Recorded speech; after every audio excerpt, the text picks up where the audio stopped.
everybody out there in YouTube wasteland. It's your good old pal Jess, and we are HYOH WU! Hike your own hike with us. Today, me and my main man dog, Blitz, are headed into a place that normally wouldn't even be on our radar. We're going to the top of Flatiron Mountain. I got up here and had to saw my way in.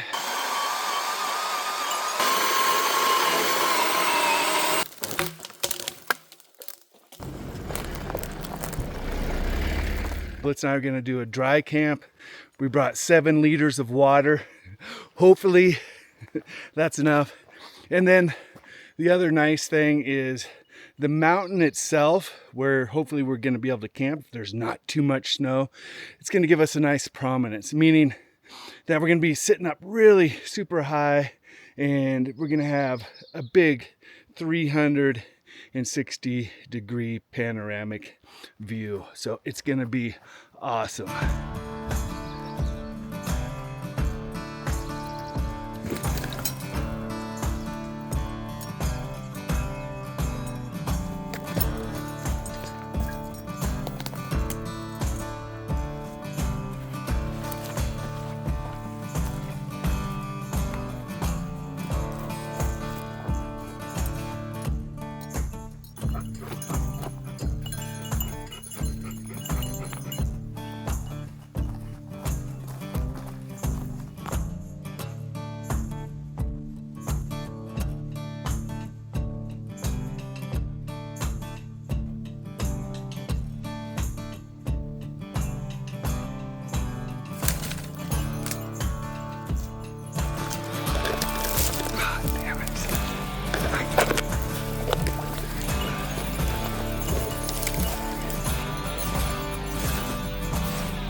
I think we're done following the switchback roads. I think we're just going to shoot up this game trail here and hit the ridge line. I think we're about 500 yards from the ridge line if we just shoot straight up. So it'll be good exercise for today. All right, here we go.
Wham!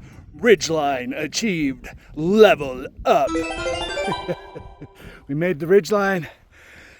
It's time to take a little breather for a second, get hydrated, and then we'll continue to camp, get camp set up.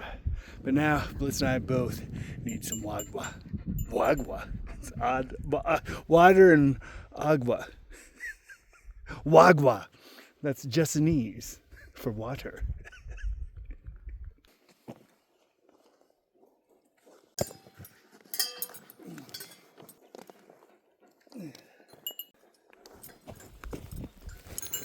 Blitz and I just finished our little lunch up here, and I'm gonna be honest, I almost decided to set up camp there. There's a cool little bluff. I'm gonna call it a bluff. It's flat. We could set up the tent there, and there's ample firewood, so we could have a fire, which I wasn't even sure we were going to be able to have a fire up here on the ridge line, because I didn't know if there was going to be any fuel or not. And I didn't even know if there's going to be trees to hammock camp, hence why I'm in a tent this time. But honestly, it's only like a half mile to the summit, so if I don't like what we see there, then we'll just turn around and come back to the little bluff.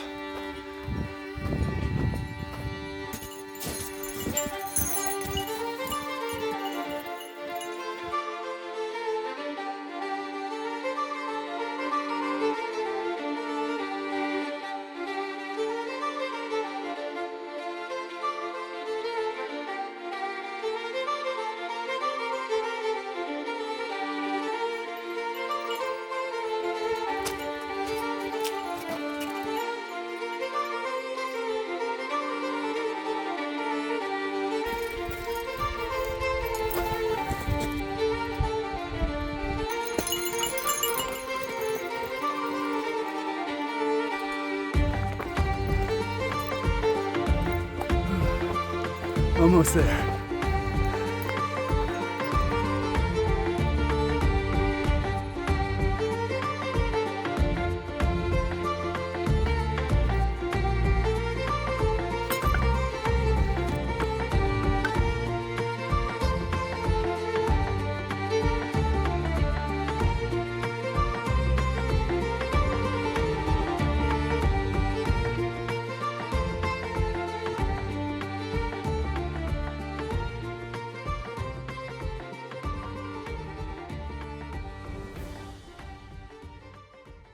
All right, what me and the meathead have decided to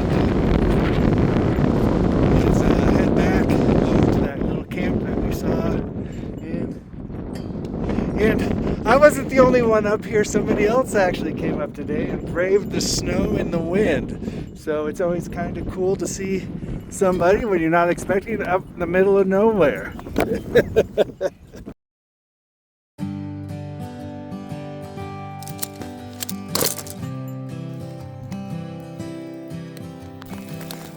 Well, this is nice.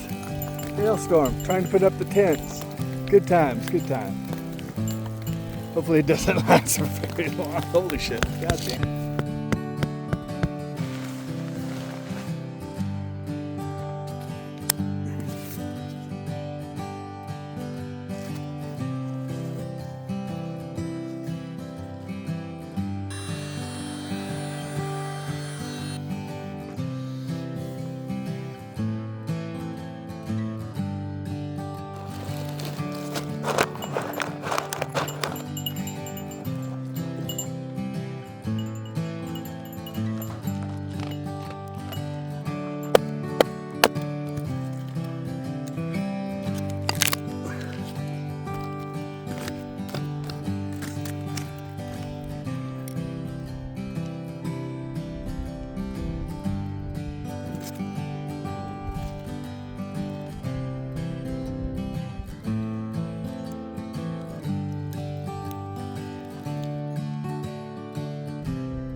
Ursa sack hung.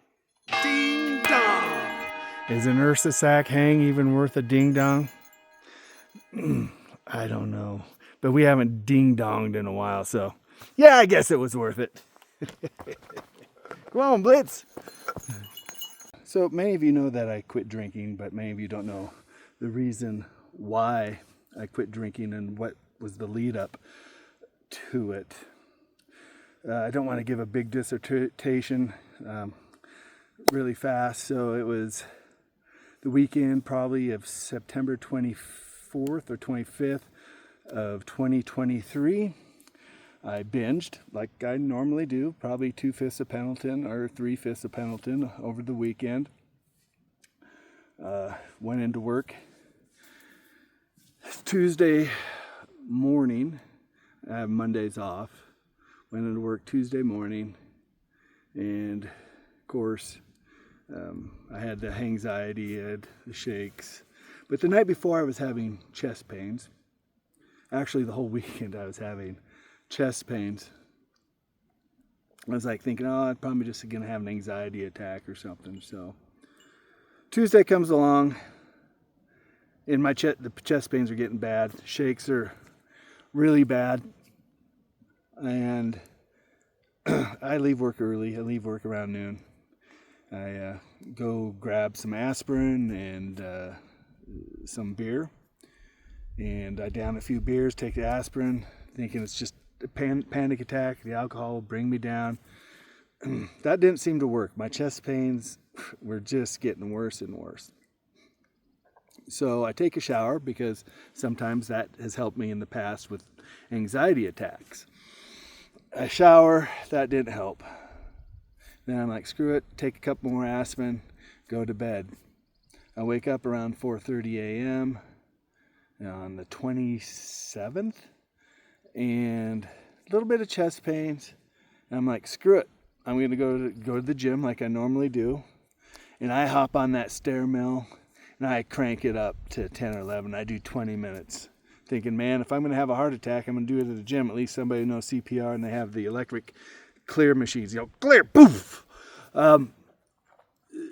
So I did that, got off, and I felt pretty good. I was like, oh, maybe a piece of bacon was lodged in one of my arteries. Just need a little extra push to get it out. So I go to work. I start work at 6 a.m. 8 a.m. rolls around. Chest pains are back. And it's really bad this time. And I look at my coworker.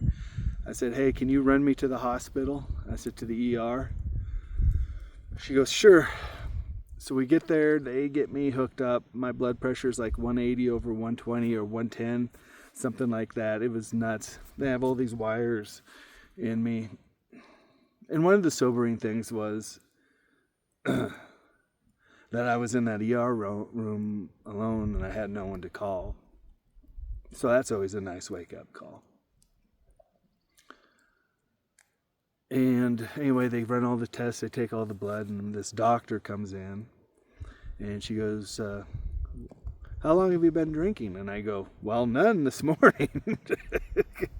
And she goes, I'm serious. How long have you been drinking? Well, I go, I grew up in Troy and Libby, Montana, and it was the 80s. And we started drinking around 13 or 14. And she goes, well, you're done. I go, what do you mean? She goes, you're this close to cirrhosis of the liver. She goes, you are just a step away. And she goes, what's happening today is your liver is so enlarged, it's pushing against your lungs, which is pushing against your heart, which is making it not beat properly. It's not a heart attack. It's more of a, what did they call it? I don't know. But it wasn't a heart attack, but it was a cardiac event. I think that was the terminology, cardiac event. And she goes, if you continue drinking, you will die a slow, miserable death. I was like, oh, okay. And I kind of laugh. She leaves and she comes back and she goes, slow, miserable death, just so you know. And I'm like, okay. And she comes in 3 or 4 times, and that's pretty much what she keeps saying. You're going to die a slow, miserable death. It's not fun. And then the last time she came in, she goes, do you want to see an addiction counselor? And I'm like, no. I said, you took something away from me today. She's like, what's that? And I go, you took the gray area away. It's pretty simple. If I drink, I die. If I want to continue hiking to all these awesome, amazing places, I have to stop drinking. There's no more gray area. And that was September 27th, 2023. I got out of the ER, the emergency room, around 1 p.m., walked myself back to work, went home early that day, thought about some stuff. Then that weekend, like a day later, 2 days later, I think I took a day off. And I went into China Lake via Flagstaff Mountain. And basically it was kind of to die. It would not purposely to die. I was like, oh, if I'm going to have a heart attack, I want to go out with a view. But it was for lack of better words, it was a come to Jesus moment. It's like, Jesse, you got to get your shit together, man. You know, you started drinking when you're 13 or 14, and now you're 51. Yeah, I think you've had enough. And so I went up there to China Lake, and you can check that video out somewhere up here if you want to see it. I was very fat and not good at shape at all. And I went up there and I lived, much to my chagrin. And I haven't touched a drop since. I have really no desire. So that's why I quit drinking. And it doesn't bother me to be around people that drinking. They're not the ones with the problem. It was me. And I'm going to be honest here. When I first quit drinking, my phone stopped ringing. I stopped getting texts. And I took it personal, man. I fucking took it really fucking personal. But then I realized that I probably didn't need those people in my life to begin with. And what it did is it actually allowed for more space and time to be able to do this, to come out and see this stuff. So what is in the way is now the way, is, the philosopher king Marcus Aurelius said. So that's my story. Hopefully it wasn't too boring.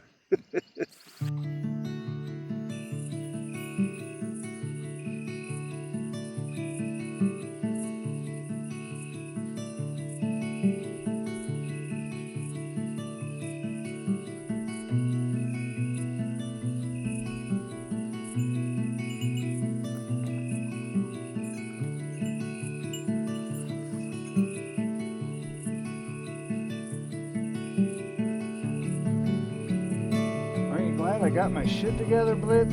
Wouldn't have missed this for the world.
That's damn good coffee.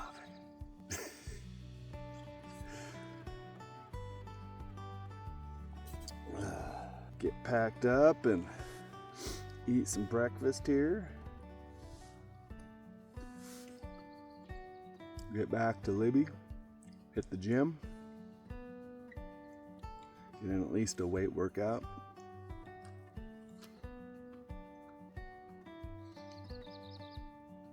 How awesome views though.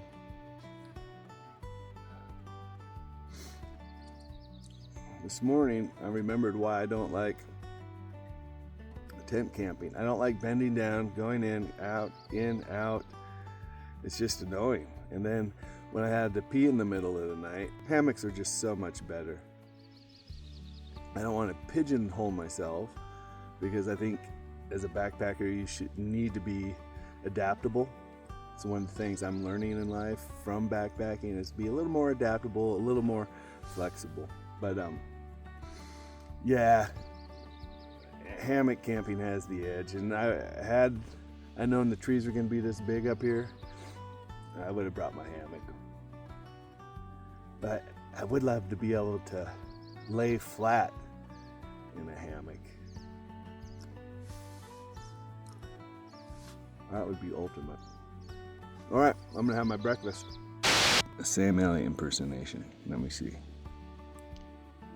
Take a swig of coffee because that's how Sam Elliott would do it.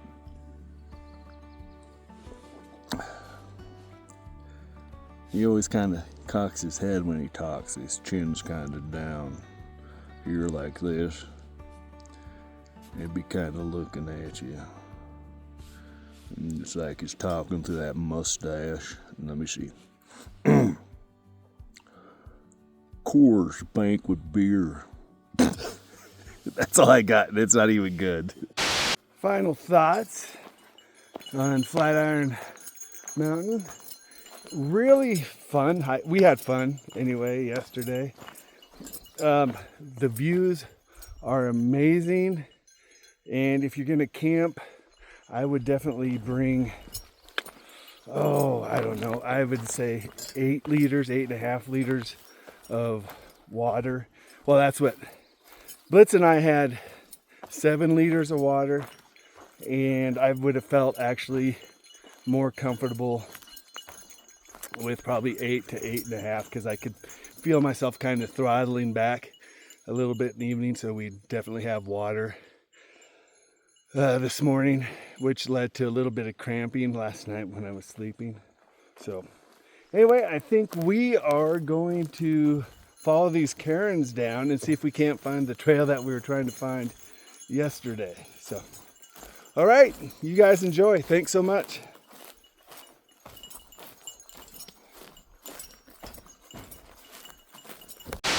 That's interesting. Those look kind of fresh too. So looks like we might be following a grizz out. It looks like a smaller one, possibly, but still. Got to see the clouds. Got the clouds coming at you. So we got about half a mile till the Jeep. Hopefully he's not trying to get into the Jeep, or she.